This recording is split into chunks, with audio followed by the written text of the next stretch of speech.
When we come back, we'll be talking to Mark Mix. He's president of the National Right to Work Foundation, which is a darn good name. You not only have a right to work, you have a right not to hand over your hard-earned money to some union that does not represent all of your views. And, of course, coming out of the Supreme Court decision about all of this, this group that Mark Mix is with, the National Right to Work Foundation, says that the Service Employees International Union owes $100 million to a lot of the state workers. Well, he'll explain it to us. All right, right now, as you know, the Supreme Court made a pretty big decision last month. It was ending its current term.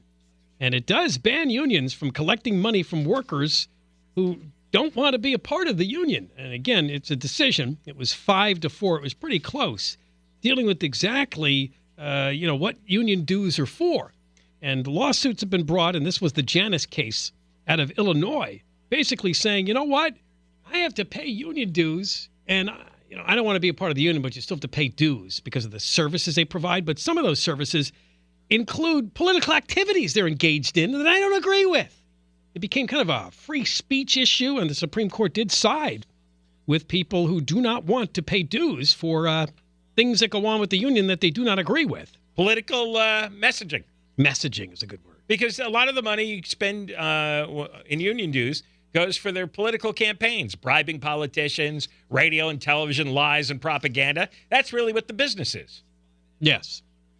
And so now we've got a major situation here. We're going to talk to Mark Mix, president of the National Right to Work Foundation, described as anti-union, whatever.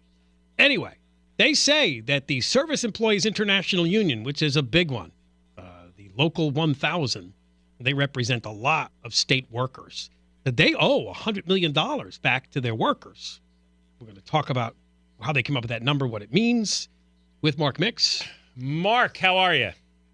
I'm doing fine, and Debbie sounds really nice, by the way. So she is. Thank you. But she's you get a star. She's and a heart. She's a hopeless vegan.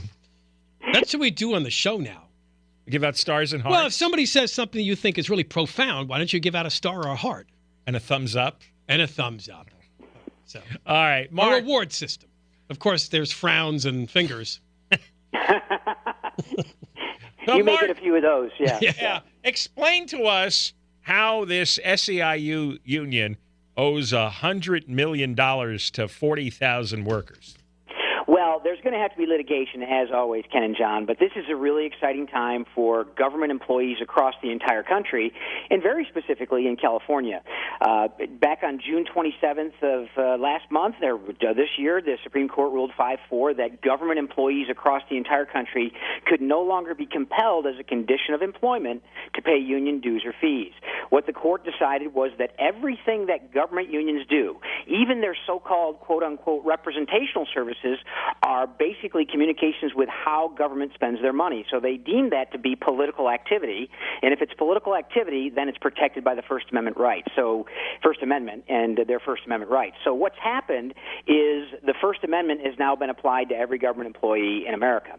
Well, the story in California gets better because back in 2014, actually 2012 in California, we won a case called Knox versus SEIU Local 1000. Again, the local union here that's part of the story that we're talking about. We won a class action lawsuit on behalf of a bunch of workers. We won a lawsuit on behalf of a bunch of workers out in California.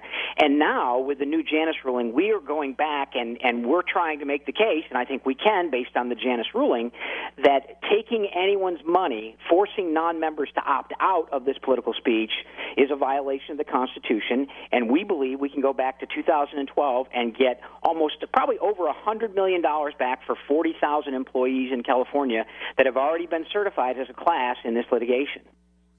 So, I mean, the opt-out procedures apparently, as it's described here in the Sacramento Bee, were overly burdensome, huh? Yeah, indeed. What happened with employees is they had to hit a perfect bullseye to get out of the union, and the default was you had to opt out as opposed to opt in. So you're automatically in. Exactly. You never checked a box to say, "Oh, I want in on this." Yeah, that's right. You had to go through an incredible maze to get out. Yeah, that's right. You had to hit the window period just right, and if you missed it by a day on one side or the other, you had to wait another year, and then you had to do it again and hit it. And sometimes the window periods, specifically in the SEIU 1000 local, I'm not sure what it was, but we've had cases where the window period's been 5 days, or you had to go to the union hall and show your photo ID, and you had to do certain things, crawl over glass, basically, to get out. And if you missed it, you were in, and that meant you had to pay the dues and fees as a condition of keeping your job.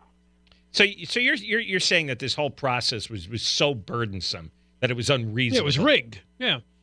That's right, and that's what the court said was people ought to opt in. You ought to affirmatively give your consent before someone can take money out of your paycheck.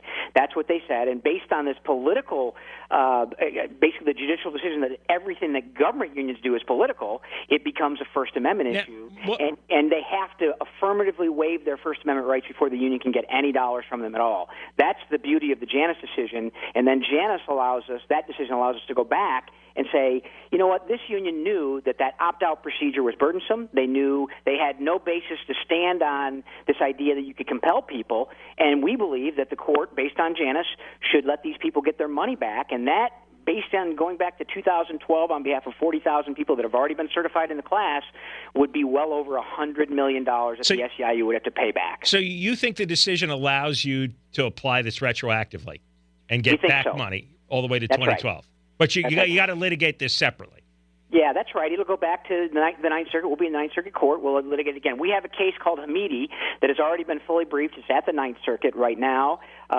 We will change the case. The case has automatically been changed into an enforcement case now, based on Janus's ruling, the Janus ruling, and so we'll start litigating that case.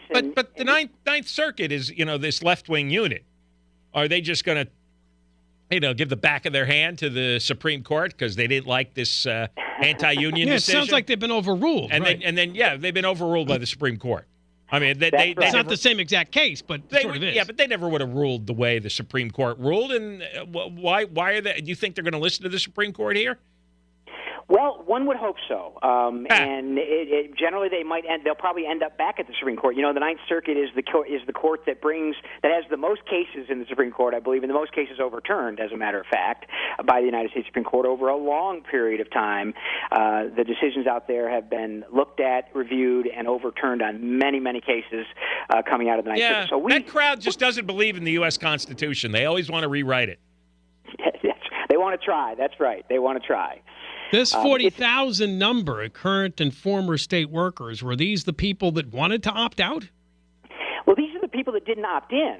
That's right. The point. They were the non-members of the union, and so they were being forced to pay fees to the union because they were not members of the union. They didn't opt in to be a member of the union, but because they were state employees in this bargaining unit, they were compelled, as a condition of employment, to pay these fees.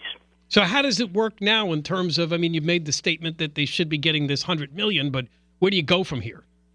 Well, the roadmap for Janus is very clear. The unions cannot, and the state of California, the controller out there, cannot collect another nickel from any government employee until they have in their hands an affirmative authorization from every employee that wants to specifically opt in and waive their First Amendment rights. That's what the decision says. So basically, no government employee in California should have any money taken from their paychecks until the state has in their hands a First Amendment waiver saying you can take the money. Has the state moved towards doing this? Well, that's a good question. We sent a letter to your controller saying that if they didn't adhere to the Janus decision, we would probably sue them too. We have the controller in the state of New York, Tom DiNapoli, who said he will no longer collect the money. In Illinois, they're not collecting the money. In California, as you have indicated already, they tend to do things their own way. They may try, but it's going to be pretty hard to get around this, that's for sure. Well, go after them. You have our blessing. Mark Mix, thanks. We'll absolutely do it. Thanks for coming on. My pleasure. Thank you. All right, president of the National Right to Work Foundation.